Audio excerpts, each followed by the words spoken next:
Hey, what is up, you beautiful recruiters, headhunters, search for owners, and whoever else search rabble watches the show?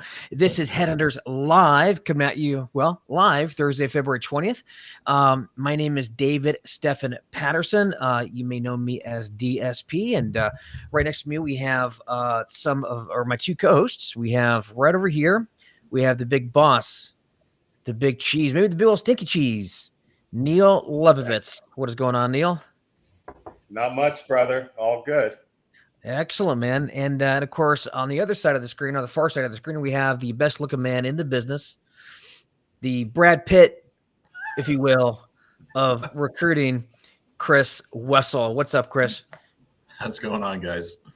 It's freaking cold where I am. You two are in Florida. New York is not a nice place to be right now. It's pretty cold today, God, man. It got down to like 55 this morning. It's pretty chilly.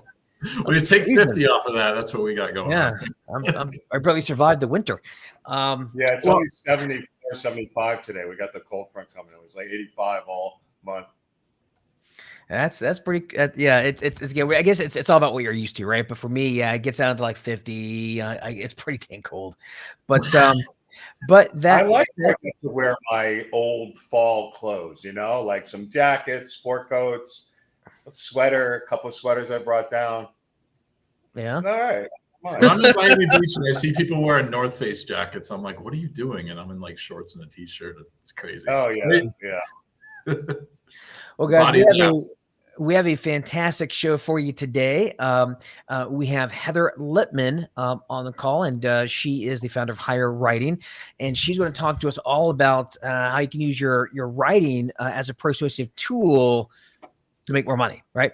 Now, before we bring her on, and by the way, I'm really excited about this one because we haven't had anybody on to talk about copywriting in ever. Actually, I don't think we've ever had anybody on this either on this one or a prior show talking about copywriting. So I'm really excited about this one, guys. So before we bring her on, a couple things I want to go over. First off, if you're watching live, please comment live down below because we want to see who's watching the show. If you're watching the replay, comment replay. If you have any questions for Heather, leave that in the comments, and we'll make sure we hit those questions as we get them. And if not, at least by the end of the show. And in addition, make sure you share the show with everybody that you know. The more you share the show, the bigger we get, and the more people we can reach, and the more value and the better guests we can bring on, right? So it's all up to you guys.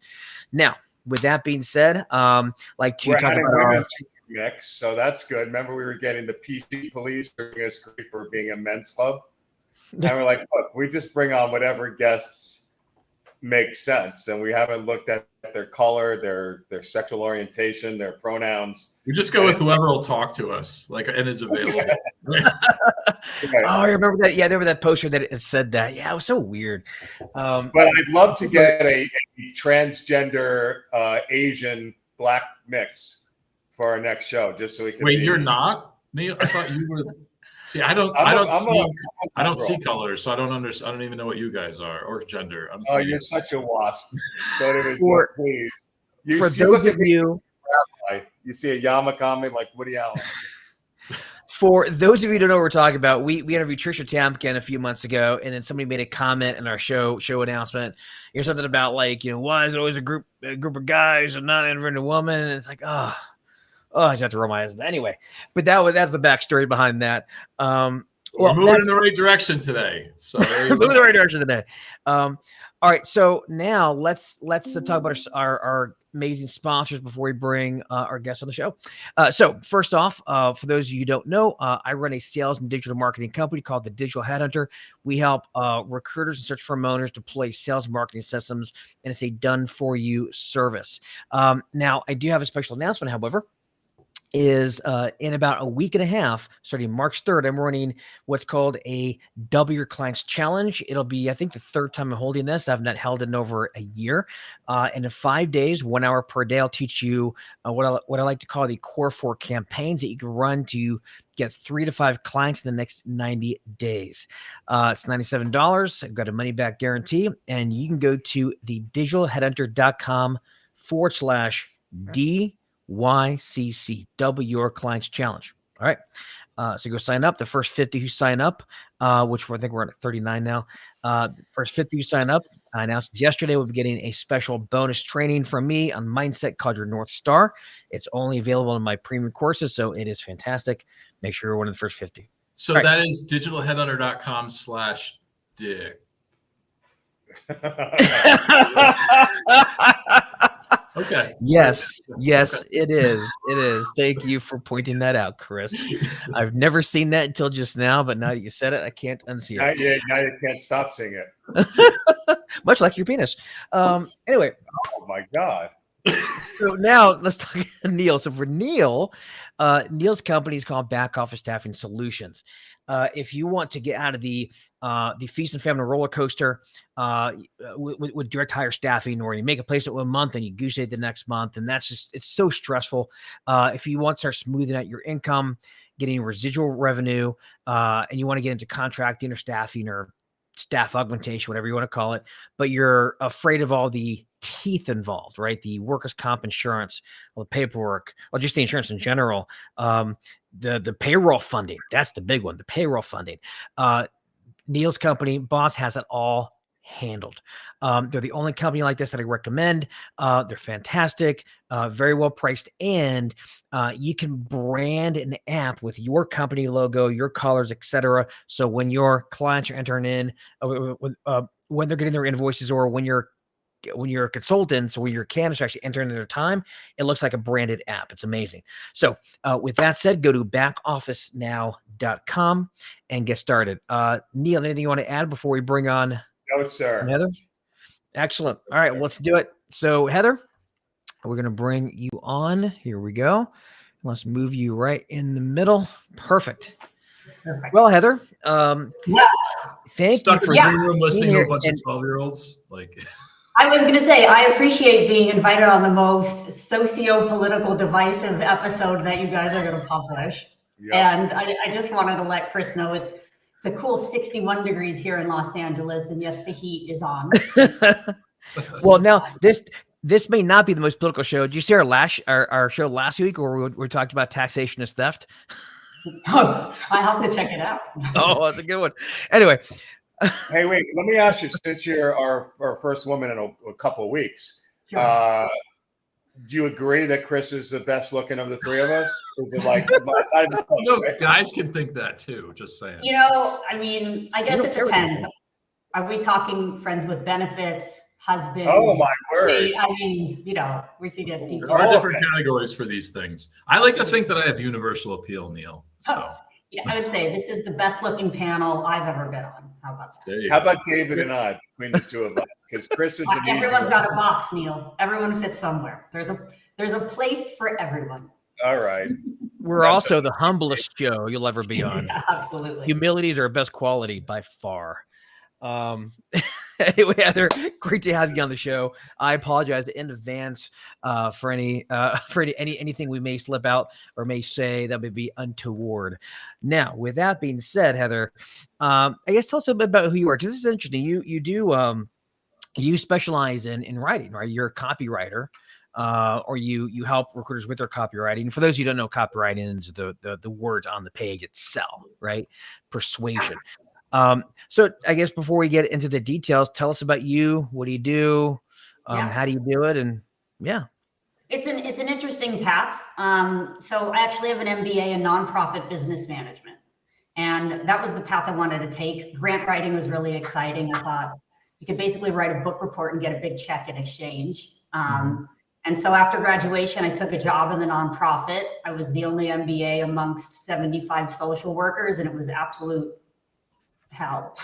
They were such nice women, but the pace was just not for me. And, you know, I took the job because the grant writer there was going to mentor me. And so that's where I learned life lesson number one, which is never take a job for the one you think you're going to get promoted into. That's not really going to work.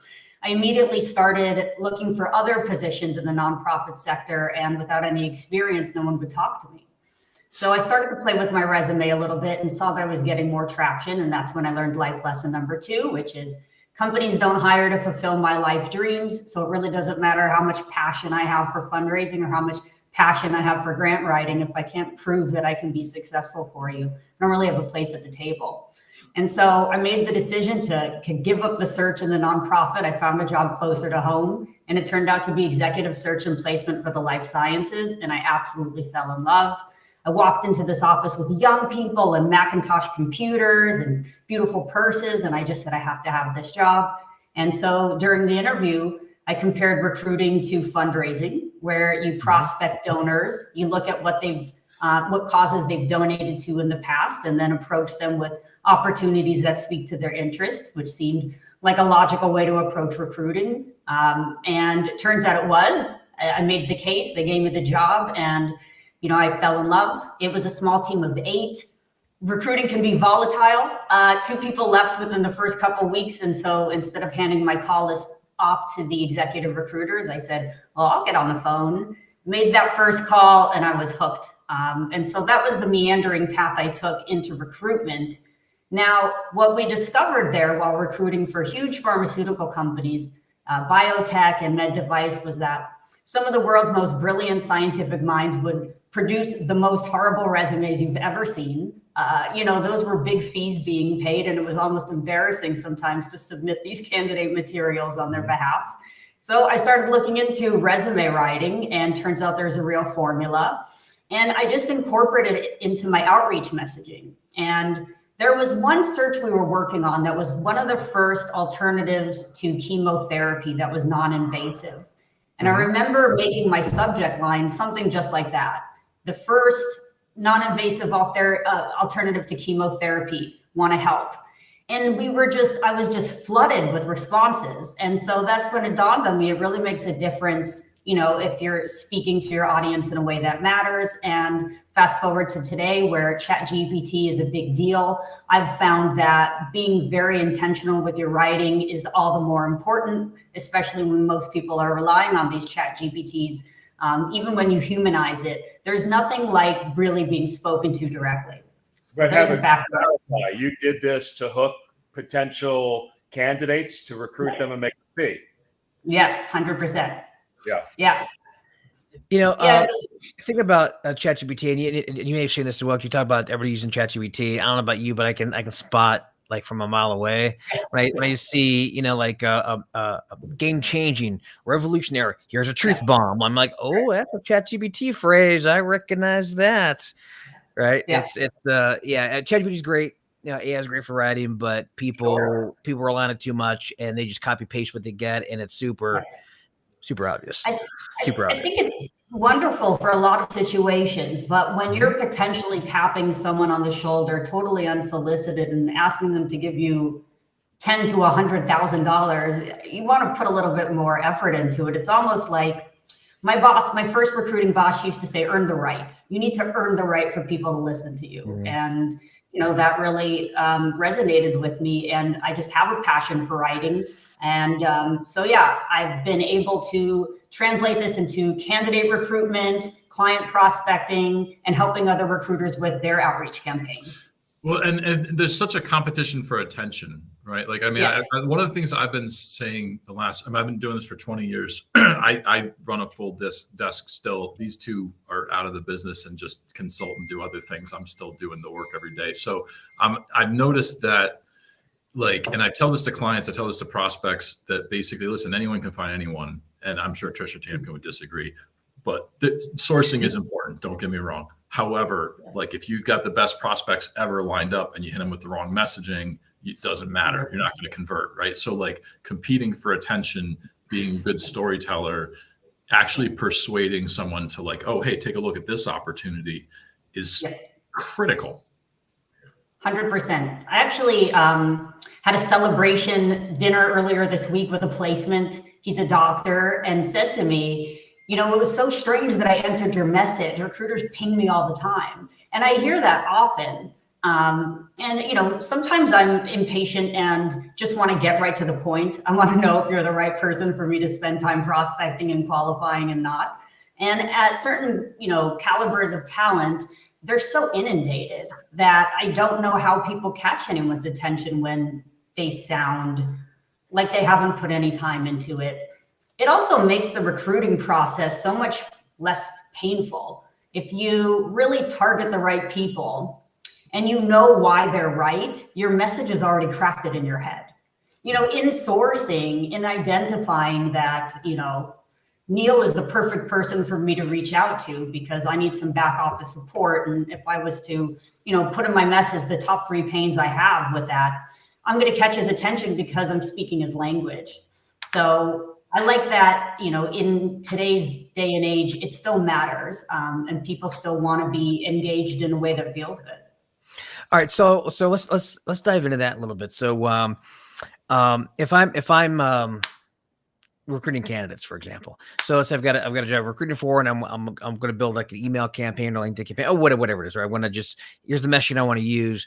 Like what do you recommend? Like how do you get someone's attention, I guess you can say, in this sea of white noise? And then how do you get them to look at the job that you're recruiting on? Like, how do you do that through words? Sure. Yeah, and I want to preface that I was trained to recruit on pharma retained search engagements. So, you know, these are lengthy projects. These are 1 out of 20 people in the world that have a specific skill set. And so we have the luxury of engaging in that, what I call pre-search. I talk about this a lot with resume writing when you're scouting a new job as well. So if you're a recruiter that's placing high-level candidates, you know, in theory, you have enough time to figure out who they are, what they care about. There's so many ways to learn about a person without ever speaking to them. What do they like? What do they share? You know, check out their Facebook or their Twitter or their Instagram. Who do they follow? Who do they quote? And you really just sort of, in a sense, cyber stalk someone to learn about who they present in their digital footprint. And then, of course, whatever type of industry standard news might be relevant. You know, if it's a specific kind of client, let's say, for example, a company that just got some private equity funding, and you can tell based on their hiring plans that they're going to try to position themselves for sale in a few years. Maybe that's an angle to catch their attention, because recruiting in that type of corporate climate is much different than in another one. So to answer your question, I would say do as much research as possible. Look at your bullseye and then look at the circles around it and gather as much information as you can. And if it makes sense, it just sort of organically clicks, because the story becomes apparent to you through the research. And then for me, I don't like a lot of fluff. I just want to know what it is. And so that's the approach I use. And you know, I think I heard Donnie Gupton, he would always talk about, you know, you don't want to appeal to everyone. You want to appeal to your customers. You want to appeal to your people. And I really agree with that. And that's why I say it makes it less painful, because then you're not spinning your wheels sending 200 emails. I'd rather send 10 to the right people. I'd rather spend a lot of time ensuring that I have the right contact information, which is another huge barrier to, you know, the workflow today. So you're telling me just emailing out the job description is not going to cut it? I don't. I honestly, I never even have one. Now, all right. Let me ask you this, because this is something that I've got my own opinions on this, and in fact, when it comes to email length, because I get emails that are super short. I get emails sent to me that are super long and just massive. I had a mentor tell me this once years and years ago, and I'm sure he heard this somewhere else, but I just love this line. Email should be about as long as a woman's skirt, short enough to be interesting, long enough to cover the details. And so, you know, because there's kind of that balance, right? Anyway, I just wanted an excuse to say that joke. But that said, what is your opinion on the actual, like, the email length and what you should say? Like, how do you? I think the size. Yeah. What was that? Size matter on the email. Size does matter on the email. I think you just only include what's relevant. It's actually the same with a resume. People ask me all the time, should it be 1 page or 2 pages? I once reached out to someone who had a 1-line resume. No joke. She said 16 years in mental health billing. And I was looking for a mental health biller. That was perfect. That's all I needed to know to pick up the phone and call her. So wow. What do I want someone to do when they read my email? There's a next step that I'm trying to influence them to take. You know, I think it's Sandler who said, don't spill all your candy in the lobby or something like that. You know, you don't want to give them everything in the email. I need to incentivize them to take that next step. So just pique their interest just enough. Only include what's relevant. When you start to include what isn't relevant, you actually start to discredit your message. You know, if I'm reaching out to you about, let's say, a job in psychiatry, and I start talking about internal medicine, or I start talking about pediatrics, all of a sudden it looks like I don't understand what psychiatry is. So you really have to choose those words wisely and kind of honor what you're attaching your name to. Well, the more you put in there, it's hard to tell like what's the point and like what do you want them to focus on, right? I mean, like 100%. they got to go looking for what the important things are versus you're like, you lost me. You know, have you ever come across a search where there's 4 different agencies working on it and you're being pinged by Jane at ABC Staffing and then Joe at XYZ Staffing, and you start to feel like, number one, nobody wants this position if you've got 10 different agencies working on it. Why is it still vacant? But number two, it looks disorganized and it becomes noise. I don't know if you guys ever go shopping for clothes, but if you've ever walked into, like, I don't know, some of these lower end stores and there's clothes all over the place, the hangers aren't organized, I literally just can't walk in. And so sure, you might go into a boutique where there's 4 or 5 items hanging on a rack and all the space in the world, but I can breathe in there. And, you know, you want someone to be able to breathe enough to, you know, pull their money out and buy your clothes. We buy clothes. Apparently it's only black t-shirts. I got the memo. I said, I'm going to join. No. All right. So you didn't tell me what length your skirts were, so I just assumed to wear long. Hey, yeah. So Neil, how long is your skirt? Oh, geez. Or is it, you know, but by the way, it is amazing how, like, you could be manly if you're Scottish in a skirt. That's like a manly thing. You think that's manly?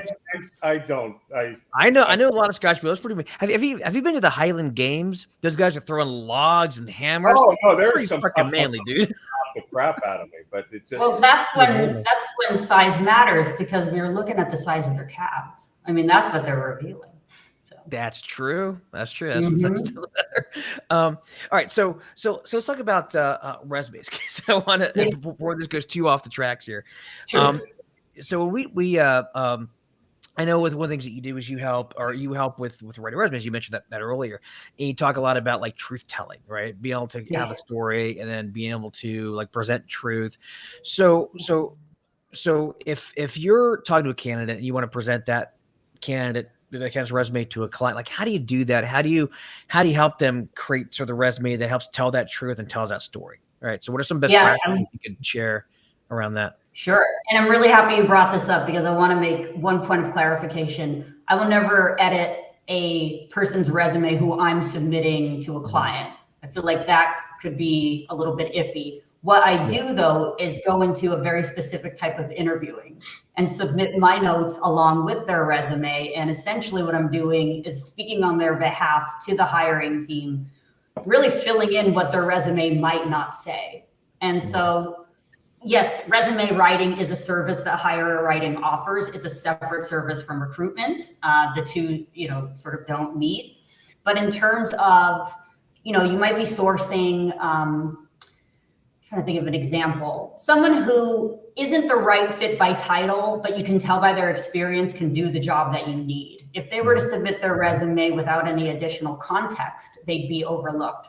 Or here's another really good example. In the medical field, a lot of times folks aren't comfortable hiring certain types of nurses that don't have a full year of experience. And so what I've learned to do is really delve into, well, what did their clinical internship experience look like? Because especially post-COVID, there was a lot of interesting ways medical professionals got hands-on experience during that time. And so while the resume will show that a person doesn't have professional experience in the field, my notes can fill in that they actually have that hands-on experience under an intern title.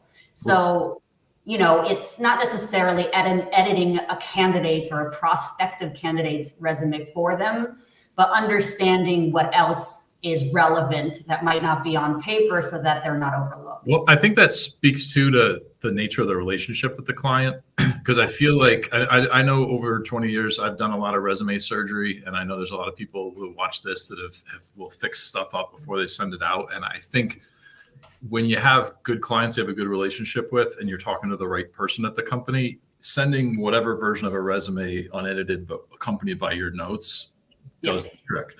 If you have not a strong relationship with that company, or it's got to go through a bunch of other people after it gets through your point of contact, then you need the resume to stand on its own, because you don't have the same kind of like pull. So like when I had relationships more like that, I had to really make sure the resume included everything, because it needed to be idiot proof, right? It still blows me away that they react that way to a piece of paper when they're using a recruiter and going to spend $20,000-$30,000. But it's crazy how they'll be like, well, yeah, we'll have like this hiring manager is particular. Okay, was this hiring manager want to fill this freaking job? Like, yeah. No, that's a great point. And really, what the quality of your placement, I think, allows for more and more flexibility in the future with that. For sure. Yeah, and that's one of the advantages of using recruiters. A lot of people don't necessarily like them or trust them, but when you have the right partner, you're the right recruiting partner, they advocate for you, and their name lends some credibility to your candidacy, even if it doesn't look like you're qualified at first glance. Well, how do you so how do you do that? What do you mean by that? Is how do you pull all this stuff out of a candidate, especially on the technical side? I come from a technical recruiting background myself.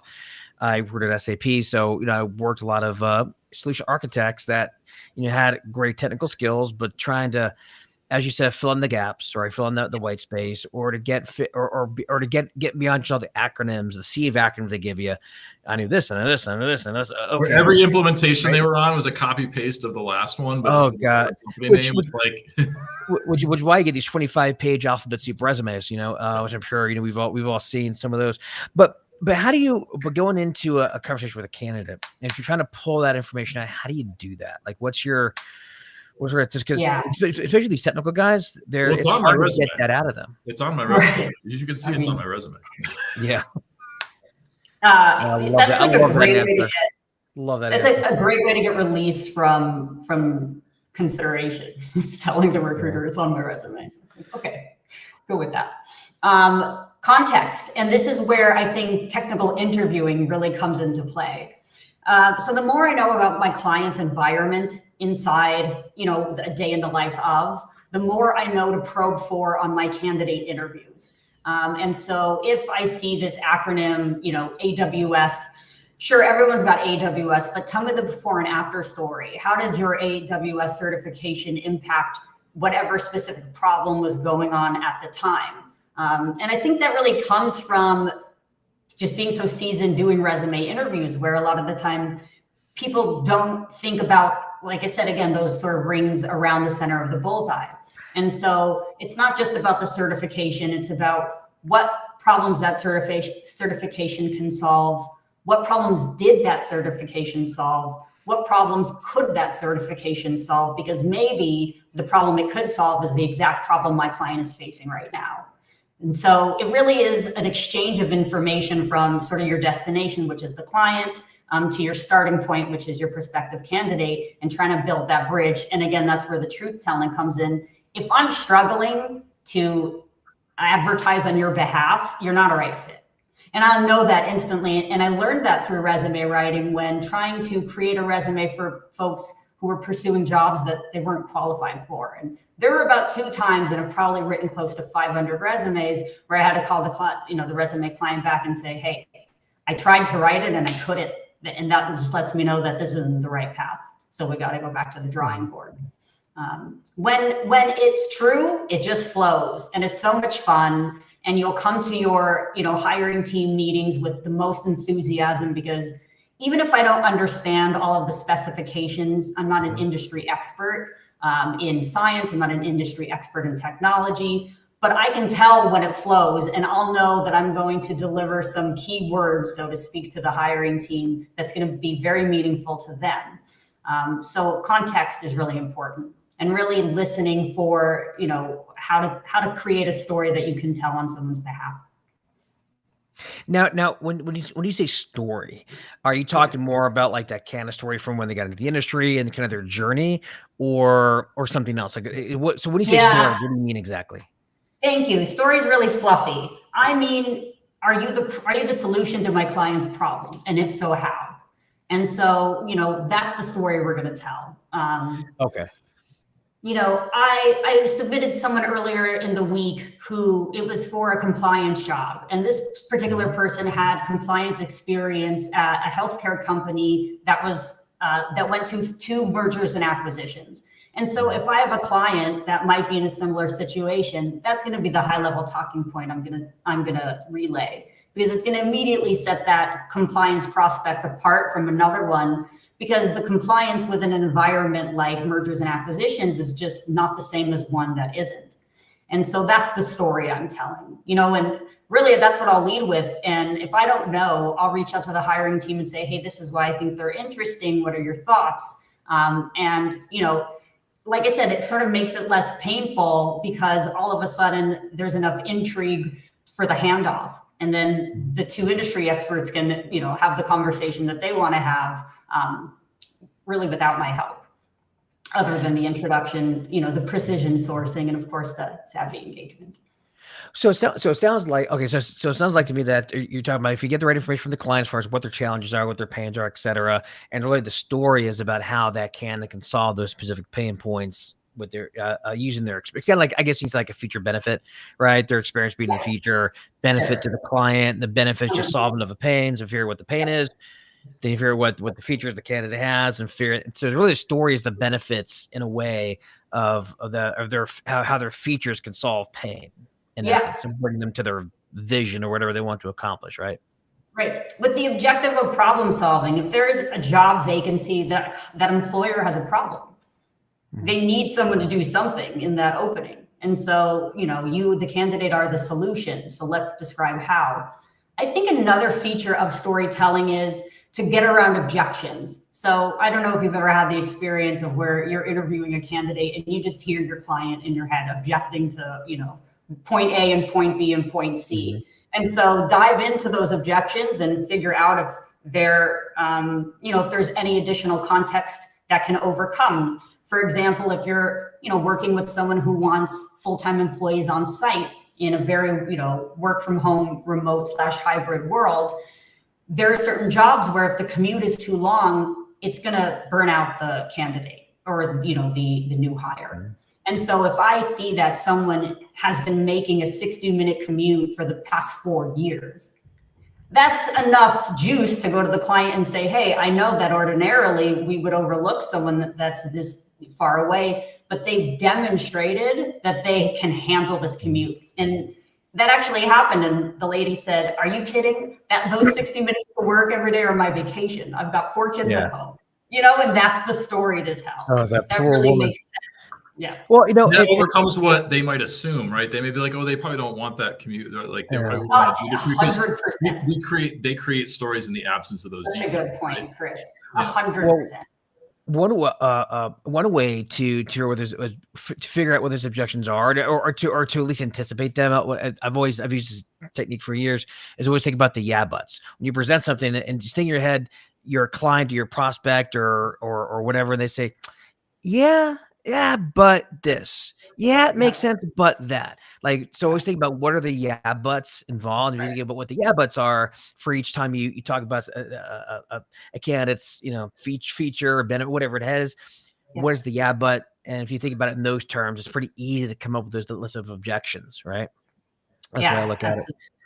All right, so beyond that, one of the things that you mentioned part of the show, which I wanted to dive into, and we kind of already have, but I want to dive in a little bit more because it's about hype, truth versus hype, because this is something that, for recruiters, look, at the end of the day, not our recruiters, but a lot of us in the business, we're gunslingers, we're salespeople, we're pitching, we're selling, we're hyping, right? So you talk about, that the best kind of stories come from like truth, not that hype. So can you dive a little more into that? Because that's something I think a lot of recruiters probably miss because we're gunslingers.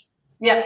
Well, I think, if I think about like why recruiters have a bad rep. Like I've had bad experiences with recruiters in the past as, you know, as a candidate myself. So I always actually think about that. And I think there's a lot of suspicion that recruiters just want to like make the placement, collect the money and go to Vegas. You know, that's not how I look at it. I want those retention marks. I want to be able to say that I made 12 placements and 11 of them are still there 12 months later. And so I actually take on the burden of screening out folks who I don't think are going to last for my client. And I think, you know, that was ingrained in me also from the pharma headhunting, where you can't just put whoever in front, you know, on those feeds. You can't do it. And so I think that's where my approach is. Here's what's interesting and here's what's concerning, and have to be, you know, against my own desires, as truthful with clients as possible. And there have been times in the past where, you know, I've had to say, I've seen some attitude changes in this candidate along the process. And, you know, I just can tell that they're going to be a problem for you in a couple months. And I don't want to be associated with that. Obviously we can't control people, but that's really where I have to stay honest with myself. And I think any recruiter can kind of relate to, there is a point where, I don't want to say you can get desperate, but you really start to wonder if, okay, well, we really need someone and we need someone fast. Should we just hire them and then continue to look for someone else? You know, those things can come into play. And sometimes that's necessary if you have a grand opening or something like that.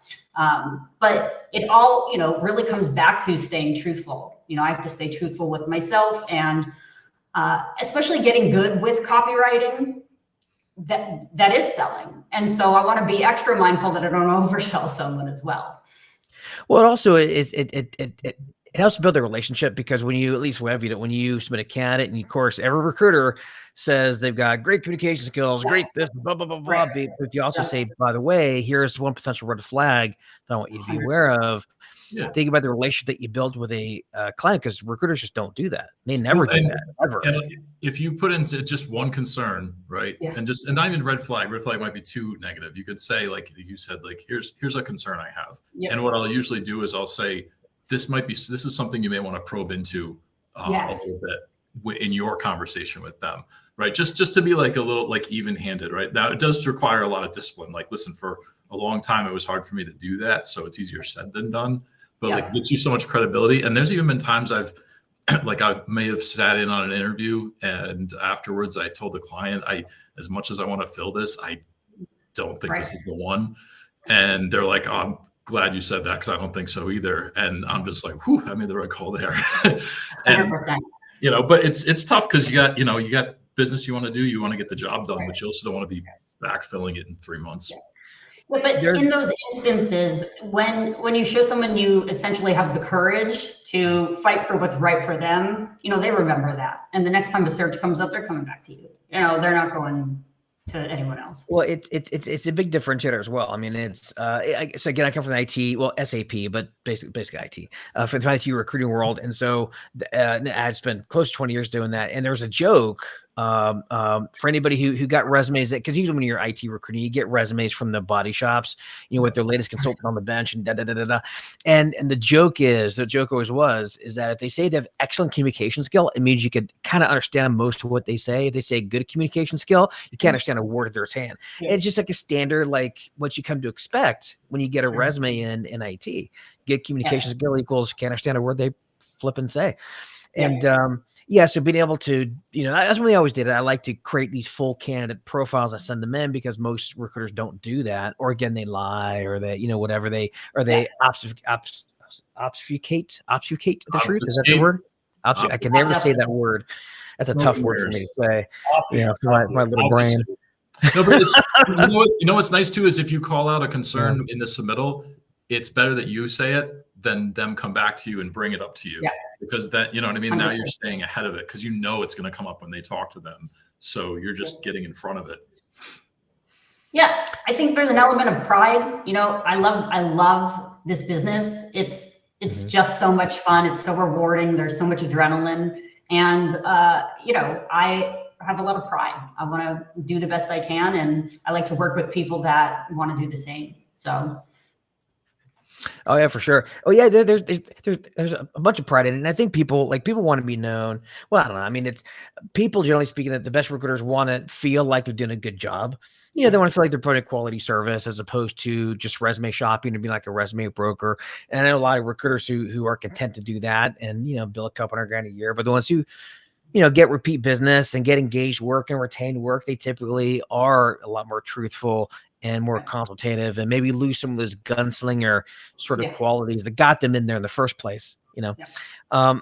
Well, let me ask you this. So whether it comes to like resume writing or candidate submittals or even just outreach in general, what other kind of more general advice can you give recruiters watching this just to get their writing skills better?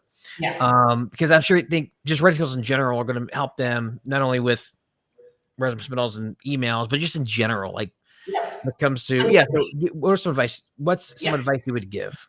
This is a great segue because pretty much for the last 40 minutes, we've kind of been talking about recruiting when you have a relationship with clients. Now, what if you don't?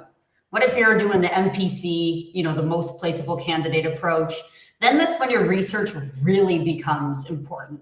And I think sometimes you have to spend a little money on, I think Crunchbase is a great place to do that. When you understand the financial environment and sort of pay attention to what similar companies have done recently or what similar companies, try and project their trajectory based on their competitors, and then go to the market as if you've already had that conversation, as if you've already had that client intake call, and assume, it's a little bit of guessing, but with some research, an educated guess, that this person is going to be a good fit for this client for this specific reason. And then one of two things will happen. You're either going to be dead on, make a huge, great impression to a hiring manager that doesn't know you from any other recruiter, but how all of a sudden you know their exact pain without ever talking to them. Or number two, they're going to understand your rationale in arriving at the conclusion that you did. And even if it's off a little bit, be impressed and appreciate the fact that you were able to get that far from basically zero interaction. And so I would say use as much research as you can.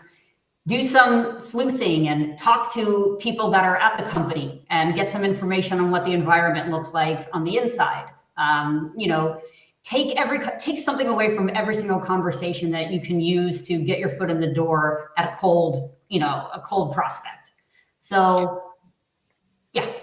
Well, there's it was Dale Carnegie said this, or maybe I think he said this. If not, it's somebody. Anyway, he said, if you want to be interesting, be interested. And there's a lot of that involved, right? If you want to be interesting, then learn a lot about who you're reaching out to and use that in your messaging. And it's gonna make you more interesting because you're basically talking about them and their problem. Because they don't give a shit about your problems. They don't give a shit about your experience, and they give a shit about theirs. Exactly. Show them that you care first, and then they'll start caring about you. Right. So that's a good point. No one hires to fulfill life passions. It just doesn't. That's just not where we're at. But what if people are passionate? I know. Passion. It just can't quantify it.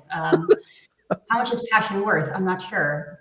But I think there's another book that I like. I think it's John Maxwell, who talks about, I think it's called How to Communicate. And he says something along these lines. I don't remember exactly, but it's like people can sense when you're talking about something you don't know, you're talking about something you haven't experienced, or you're talking about something you don't care about. And if any of those three things are missing, you're going to lose the attention of your audience immediately, and you're going to lose credibility. So kind of like a cover letter. If you do a cover letter correctly, it's amazing. If you don't do it correctly, it's harmful. It's either it or it's not.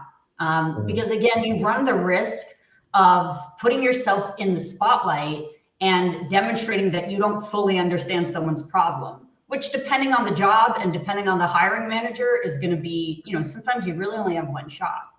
So I would say it's really important to do the research and ask yourself if it makes sense. Just like as a job seeker, ask yourself, am I qualified for this job? Ask yourself as a recruiter, am I qualified to approach this company that doesn't know me with a candidate that presumably they've never met, and make the assumption that they're going to come in tomorrow, hit the ground running, and do for you what your team right now can't?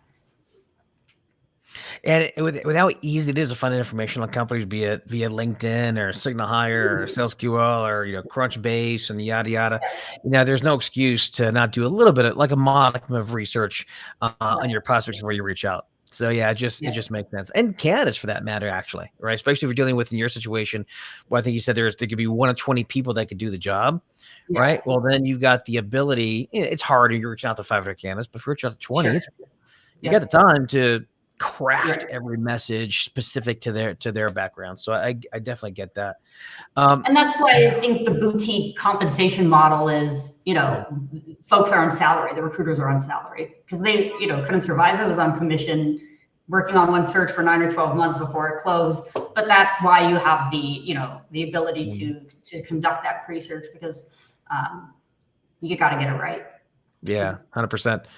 Well, Heather, that said, it has been a great time having you on. We'll talk for a few minutes, but I want to make sure that I give people the opportunity who are watching this later on the replay to reach out to you if they need any help. So I think they can reach out to you via, and I'm going to make sure I put this up on the screen here. Where am I at? Here we go. So it's hirewriting.com. Hopefully I got the hire right. All right. Excellent. Yes. Yeah. Hirewriting.com. My email is info@hirewriting. You can find me on LinkedIn, Heather Lipman in Los Angeles. But that website will get you right to me as well. Now, is it a course that they would buy, or is it more like working with you directly, like on a one-on-one basis? Yeah, there's a course coming, and I do work with folks on a one-to-one basis. And obviously, recruiting is the number one passion of mine. So that's also a service we offer. But pretty much anything people need that's within our wheelhouse for helping folks get a job from a candidate marketing standpoint, and then delivering the right talent to your company to solve the problems that are paining you right now. Excellent. And by the way, speaking of passion, I know we're making fun of I know we're passionate, but then you just said that it's important to be passionate about what you do or about a candidate because it's going to help you sell them more. But I think it's just when it's your only reason, when it's then that it gets pretty was it cheesy is the right word, but it's very passionate. Yeah. Passion is for entry level. You want entry level to have passion. Sure. 100%. 100%. As you move up the ladder, you need to have the experience and the skills. All right. Well, like I said, Heather, thank you very much for for being on the show. It was great experience. Great. I actually learned a few new things, which is fantastic. Neil, Chris, you guys want to add anything in before we start wrapping up? And nope, you did a wonderful job hosting as always, David. Oh, thank you. All right. Well, you're only saying that because it's true. Yeah, but Oh man! All right, guys. Well, that's it. Thank you so much for having me. It's been really fun. You guys are great. Yeah, it was fantastic. And in addition, I just want to leave it off with if you want to connect with Heather, go to hirewriting.com. If you want to get some contracting, staff augmentation, et cetera, in your life without all the headaches, go to backofficenow.com. And if you want to double your clients in the next 90 days, go to my challenge, the Double Your Clients Challenge, March 3rd through 7th at thedigitalheadhunter.com/DYCC. Otherwise known as. Also known as Dick. Thank you, Chris. I've run that challenge now for a few years. The first time it's ever come up. And of course it was you. All right. And then one last little promo. Neil and I have an off Facebook recruiter community called The Syndicate. Go to thesyndicate.chat. We got free agreements, free contracts, free training. In fact, we have a training tomorrow at 1 p.m. Eastern on how to take a world-class job order. It's completely free. So go join the syndicate.chat. All right. That's enough of the promos, everybody. Heather, it was fantastic. Thank you so much. Thank you so much. It was so fun. You guys have a good one. Chris, it was a pleasure. Neil. Anyway. There you go. It was a pleasure. Bye, everybody. Thanks for watching. Bye. So long, all.